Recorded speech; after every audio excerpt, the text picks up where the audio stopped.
As of April 2016, that national living wage is a reality for UK employers, and the initial rate is £7.20 per hour for every employee aged over 25 years. Now, when we compare with the old minimum wage, that is a big step up in wages for a great many workers. The Office for Budget Responsibility, the OBR, tell us that 2.7 million lower paid workers received an instant and direct benefit in April 2016. And a further 3.3 million better paid workers also saw their pay go up as a result. But it's important to notice that it's not a one-off change. The government has said that it will increase the living wage each year in spite of all of the uncertainty that has been introduced by Brexit. Now, that is a great result for those workers who will be shopping for your food and drink products. However, there is inevitably a financial impact for businesses as well. So let's look at those impacts in a bit more detail. The most obvious challenge, of course, is increased wage cost when we compare with the previous minimum wage. And that's shown on this chart provided for us by OBR. That increase is intensified by the effect of weak inflation, as shown on this second chart.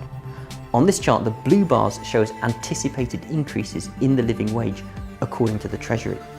The red bars shows anticipated future inflation according to OBR, and you can see the mismatch between the two. There is a fair chance that the rate of pay will move ahead of the rate of inflation. And what that means is that there will be massive pressure on the profit pool for businesses as the cost of the living wage outstrips the price increases that can be realised for the goods and services that are being sold.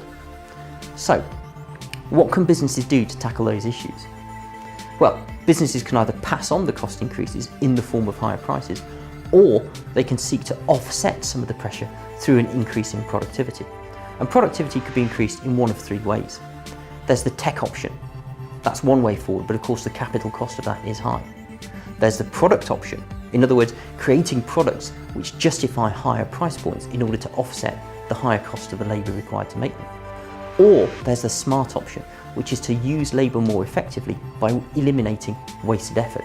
And it's the smart option because businesses can do it at no cost straight away. And through IGD's work on the supply chain, we've helped our members to identify potential waste of material and effort. And you can find out more about that programme on our website. But let's not just think about the challenges that are being introduced by the national living wage. There's also a massive opportunity there as well. Now, you can see from this final chart that at the bottom end of the income scale, about 1/3 of consumer spending goes on the basics. Those are the households that are most sensitive and also most vulnerable to price increases for staple items like food, motor fuel or utilities. But these are also the shoppers who are most likely to buy more or to trade up when their income increases. And there is the opportunity as far as food and drink businesses are concerned. There's a massive opportunity there to make sure that that extra income that these households have is going to be spent on food and drink products and not diverted to other uses. There's the opportunity, and there's a place where businesses can grow in a market that is otherwise fairly static.